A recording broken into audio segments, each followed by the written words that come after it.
قلب جنة وردين بالدقة فوق فمهم فالشكيكنا وحلوين مشيتهم خفيفة وقلبهم نظيفة تريتنين عالدين لقد مريض جويرر لقد مريض جليل مدورنا بس الباجي وموشيا بكبير هندور الدنيا كلها نحضنوا للشلشين مش نور الدنيا كلها ليحنا فرمالتين لقد مريض جويرر لقد مريض جليل مدورنا بس الباجي وموشيا بكبير هندور الدنيا كلها نحضنوا للشلشين مش نور الدنيا كلها ليحنا فرمالتين. Το νησί της Μάλτας, ή μάλλον τα τρία μικρά νησιά τα οποία αποτελούν τη Μάλτα, βρίσκονται αγκυροβολημένα στην καρδιά της Μεσογείου. Η ιστορία του πλέον ολιγοπρόσωπου κράτους της Ευρωπαϊκής Ένωσης, που αριθμεί μόλις 385.000 κατοίκους όλους και όλους, μετράει αρκετές χιλιετίες. Παλιά αγγλική αποικία από το 1814 μέχρι το 1964, οπότε απέκτησε την ανεξαρτησία της, η Μάλτα έχει μια ιστορία που αρχίζει από πολύ παλιότερα. Οι πρώτοι λεγόμενοι μεγαλιθικοί ναοί που βρέθηκαν στο έδαφος της χτίστηκαν μεταξύ του 3600 και του 2500 π.Χ. Είναι φοίνικες, δηλαδή ήρθαν από κάποια περιοχή του Λιβάνου και μάλιστα η γλώσσα τους ταιριάζει πολύ με αυτή του Λιβάνου, ενώ όχι με τις άλλες αραβικές χώρες. Φυσικά μετά ήρθαν εδώ πέρα διάφοροι Ευρωπαίοι, ήρθαν οι Βυζαντινοί, ήρθαν οι Ισπανοί, οι Ιταλοί κλπ. Μετά ήρθαν οι Υπότες το 1530, μετά αυτά ήρθε ο Ναπολέων για μερικές ημέρες και μετά ήρθαν οι Εγγλέζοι για 200 χρόνια. Και έτσι η Μάλτα ήταν πάντοτε κάτω από κάποιον. Και αυτοί που έλεγαν όχι την Ευρωπαϊκή Ένωση ήταν και αυτός ο λόγος. Δεν θα ήθελαν να συνεχίσουν να είναι πάλι κάτω από κάποιον.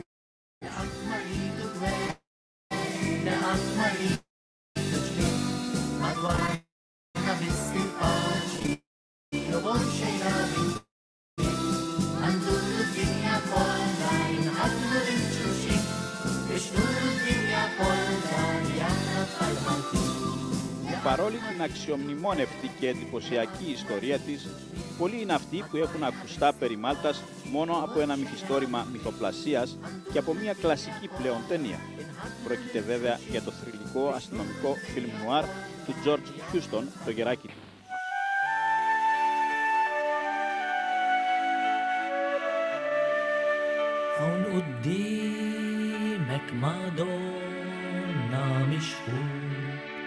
عشان حسني يكمفني وباطو عليك جاي تستقسي فين نسيب تتمسري وباطو لفرج ليك منه فيه.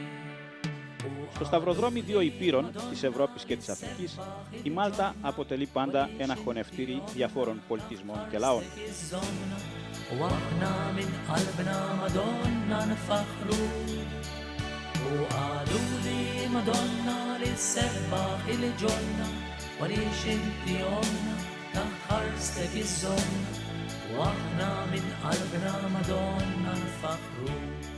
Διάσημη για τη φιλοξενία των κατοίκων της μέχρι σήμερα, οπότε ο τουρισμός αποτελεί το πρώτο κατά σειράν έσοδο του κράτους, η Μάλτα είχε κάποτε την τιμή να φιλοξενήσει μια ιδιαίτερα υψηλή προσωπικότητα, τον Απόστολο Παύλο, ο οποίος παρέμεινε για μικρό διάστημα στο νησί, όταν το καράβι που τον μετέφερε στη Ρώμη, όπου και μαρτύρησε, ναυάγησε στις ακτές της το 60 μετά Χριστόν.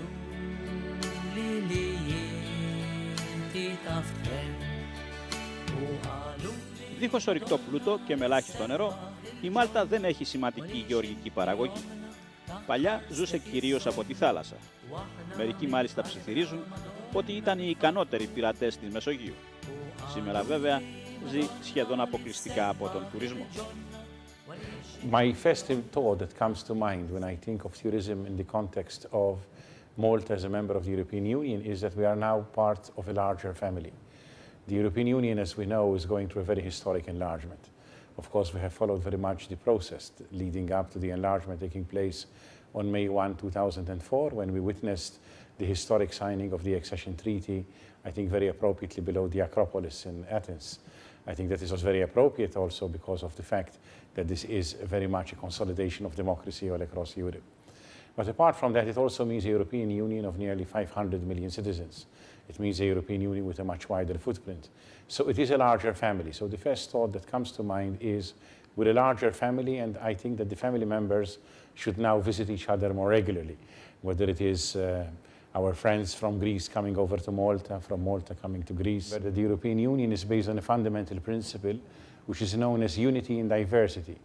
It is in the European Union's interest, as it is in Malta's interest, that the particular cultures, that the particular characteristics, that the features of the different countries, in a way, are given now more importance, because this is what makes the European Union rich. The European Union is a union of 25 sovereign states. At least this is what it will be from May 1, 2004.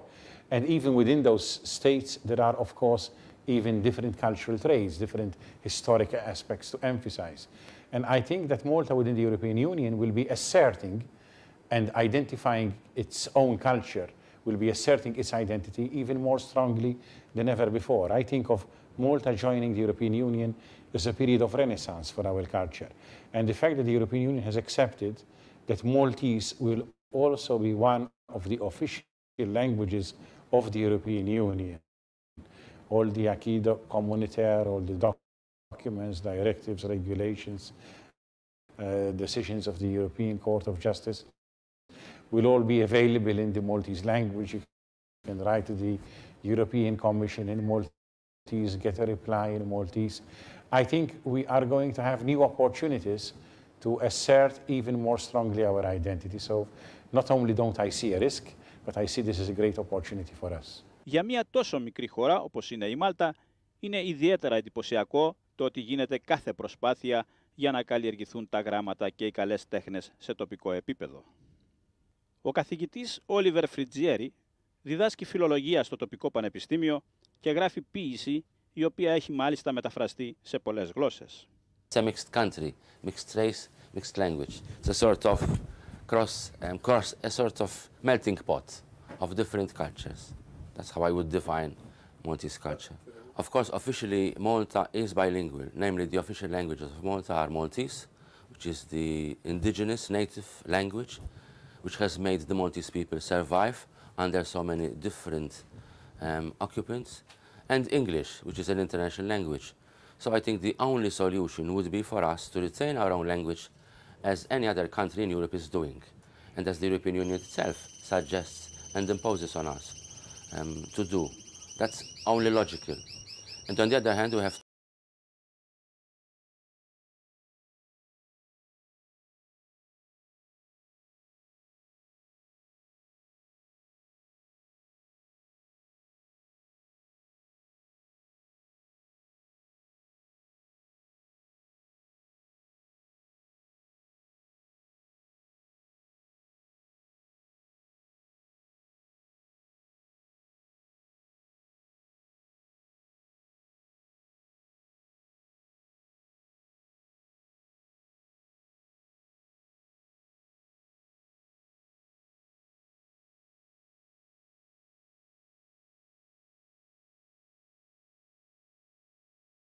λειτουργεί ακόμα.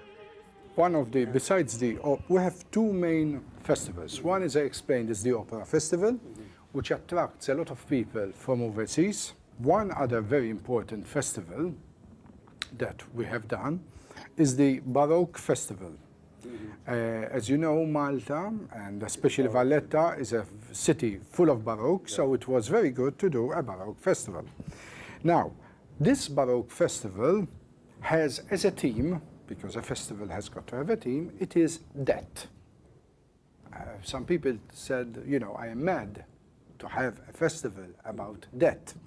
But in Baroque, debt is a celebration, it's a triumph, because it's first step that you make to come face to face with God. The government pays the wages, just the wages of the personnel who work. Now, when you stage an opera, when you stage a concert, when you stage something cultural, you don't make money on the tickets. I can give you hundreds of examples how with a 600 seats in a theater, even if they pay, I don't know, 15 euros or whatever, it is not enough. Sometimes it is not even enough to pay one singer. Yes.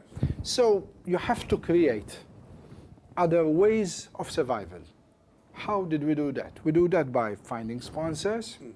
We do that by operating a shop, a theater shop, which sells things, very nice things, very artistic things, done solely for the theater. And you find them only in this shop. Catering facilities. There is a cafe. There is a restaurant for eating before and after a show.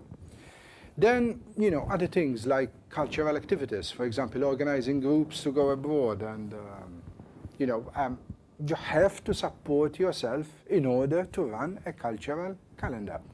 I mean, for example, Opera Now, which is a very important magazine, I mean, it has just done an interview now with tenor Joseph Calleja, who... He's Maltese? He's Maltese, has just signed for Decca. You know, to sign for Decca is not a joke. And has already sung in Covent Garden and, you know, some very important places, the Vienna Staatsoper. So that's, you know, he's only 24 years old, so, you know, he's a very good tenor.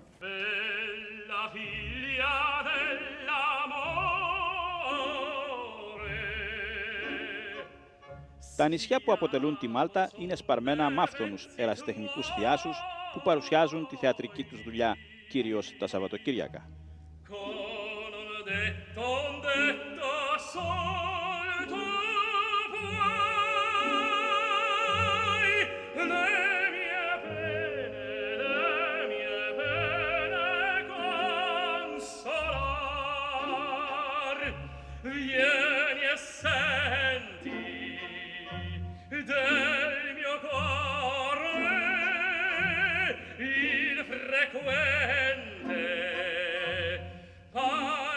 Η Μάλτα υπέβαλε αίτηση ένταξη στην Ευρωπαϊκή Ένωση το 1988.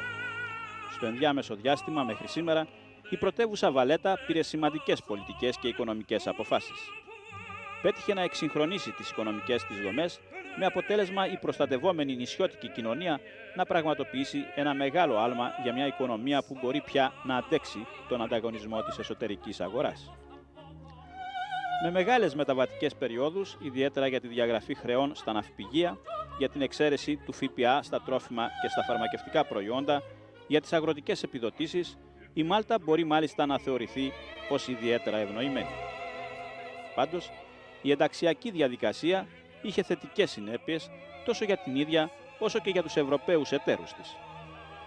Και όχι μόνο στους ευαίσθητους τομείς όπως τα ναυπηγεία, αλλά και στην ιδιωτικοποίηση επιχειρήσεων που ανήκαν στο κρατικό μονοπόλιο. Όμως και εδώ υπάρχουν οι ευρωσκεπτικιστές. Τι ακριβώς φοβούνται οι Μαλτέζοι από την ένταξη? Όπως θα αντιλαμβάνεστε, είναι το όχι ή κάτι που είναι σχετικό στα κόμματα σήμερα. Το ένα κόμμα λέει έτσι, το άλλο λέει αλλιώς. Μην ξεχνάμε στην Ελλάδα τι έχει γίνει. Δυστυχώς το Σοσιαλιστικό Κόμμα, παρόλο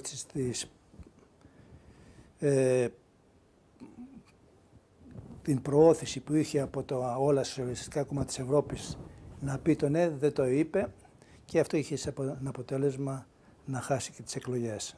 Ποια είναι όμως τα ιδιαίτερα χαρακτηριστικά των κατοίκων αυτών των νησιών?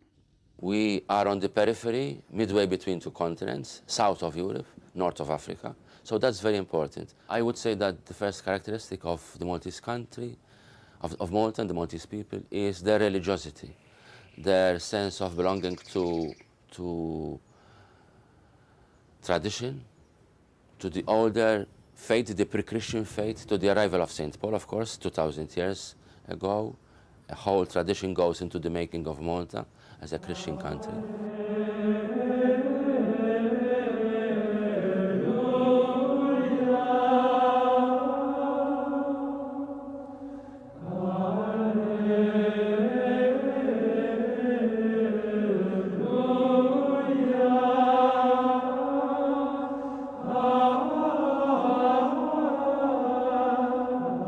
Η Μάλτα εύκολα μπορεί να χαρακτηριστεί και ως το νησί των εκκλησιών. Ο καθεδρικός ναός του Αγίου Ιωάννου στη Βαλέτα από το 1578 με τους τάφους των Ιπποτών και με έργα του Ιταλού ζωγράφου Καραβάτζιο είναι από τις πλέον εντυπωσιακές εκκλησίες ολόκληρης της Ευρώπης. Με την πτώση της πόλης, αρκετοί ήταν και οι Έλληνες που ήρθαν να ζήσουν εδώ, όπως άλλωστε και μετά την καταστροφή της Μύρνης. Το βυζαντινό αρχοντικό όνομα Λάσκαρης συναντιέται ακόμα ως ονομασία δρόμου στην πρωτεύουσα. Ο ελληνισμός είναι από την εποχή των Ιπποτών, από το 1530, 40 που ήρθαν από τη Ρόδο, όταν ήρθαν μαζί τους και αρκετές ελληνικές οικογένειες. Και ως απόδειξη ότι ήταν αρκετοί είναι ότι δημιούργησαν κάπου 5 ελληνικές ορθόδοξες εκκλησίες. Με το πέρας του χρόνου όλοι αυτοί αφομοιώθηκαν και σήμερα δεν μένει παρά μόνο μία εκκλησία στη Βαλέτα, η οποία είναι η Ελληνική Καθολική Εκκλησία και έχουν ιερέα Αλβανό από την Νότια Ιταλία. As I told you, it's called Our Lady of Damascus because in origin it was in Syria, but during the invasion of the Mongols was brought to Rhodes.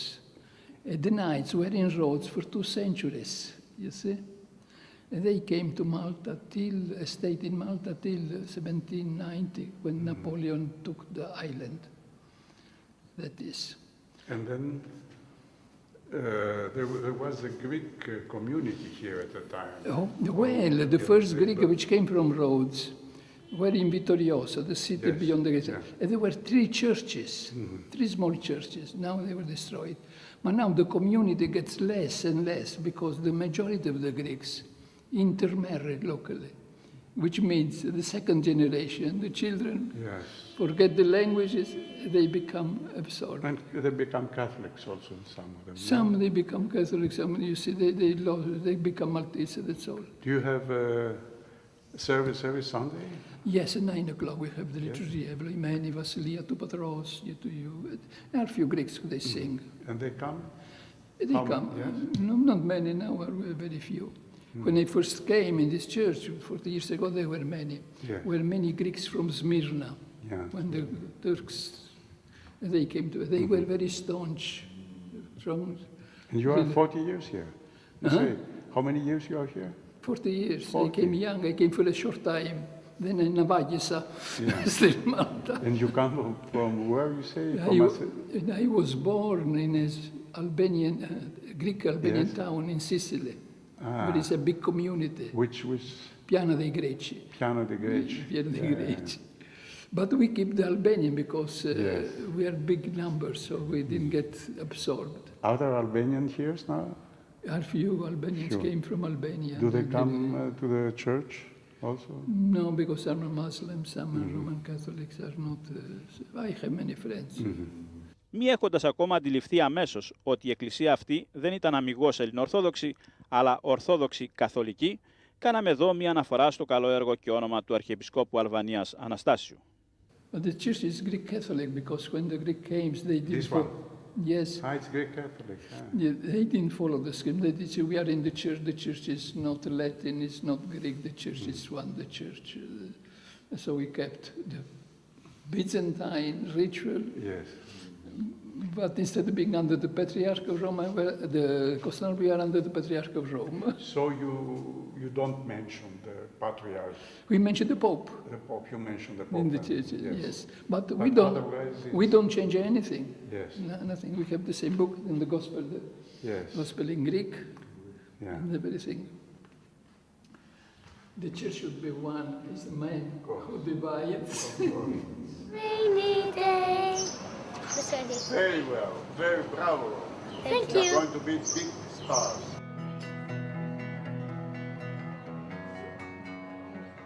Οι Μαλτέζοι αγαπούν ιδιαίτερα και τη μουσική.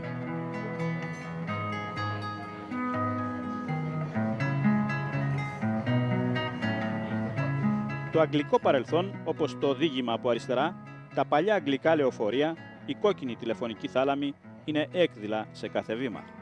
Κάποιοι μάλιστα ισχυρίζονται πως η επέκταση της Ευρωπαϊκής Ένωσης με τη Μάλτα και την Κύπρο στην ουσία σημαίνει επανένωση της Βρετανίας με δύο από τις πρώην μεσογειακές αποικίες της.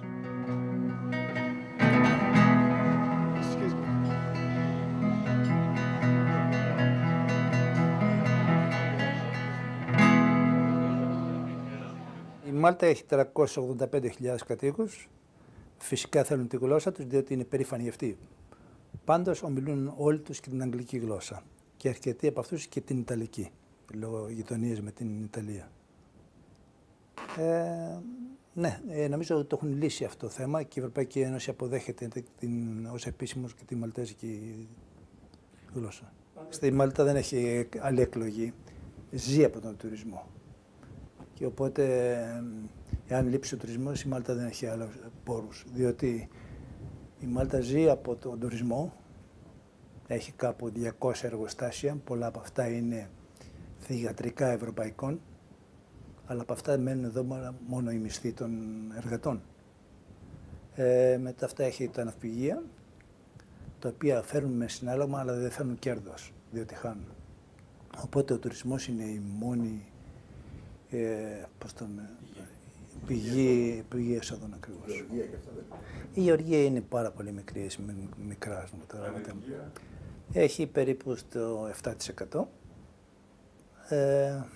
Ο κόσμος ζουν αρκετά καλά. Ζουν σε διαμερίσματα τα οποία είναι μεγαλύτερα από τα ελληνικά συγκρινόμενα.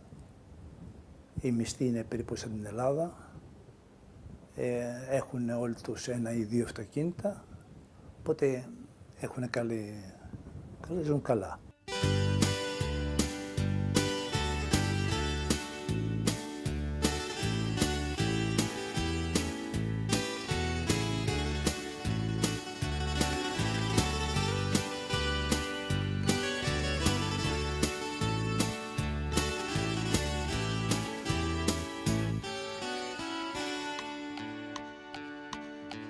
Batist joħroġ bil-kaxxa imġemda bid-duħan. Kull erba' passi jgħajjat ta' Batist jaħarqu sħan. Kif jibda tila nifsu maqtuħ jimbotta. Ma xorta ma jgħajjat bil-pastizzi tal-irkotta. Hawn tal-pastizzi sħanu tajbin, let's all be the weekend, erba xelin, għaw tala pastizzi, sħanu tajbin. It can't afford not to join Europe, and it can't afford to be careless about itself, because as you are saying, Malta is fragile, it's very tiny, and has to take strong care of itself. Eventually, I think,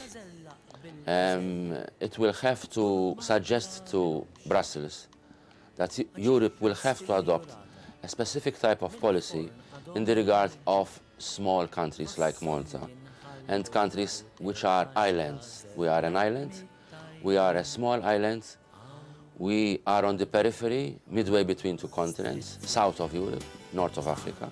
So that's very important. Let's all be the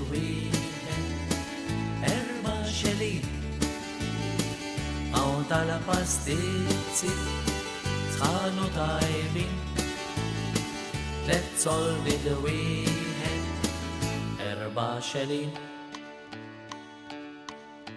Xitejdli għal-Neriku, ma Malta kolla jibieħ, jiġri ma t-toroq kolla fejn in-nies tkun tistenniħ.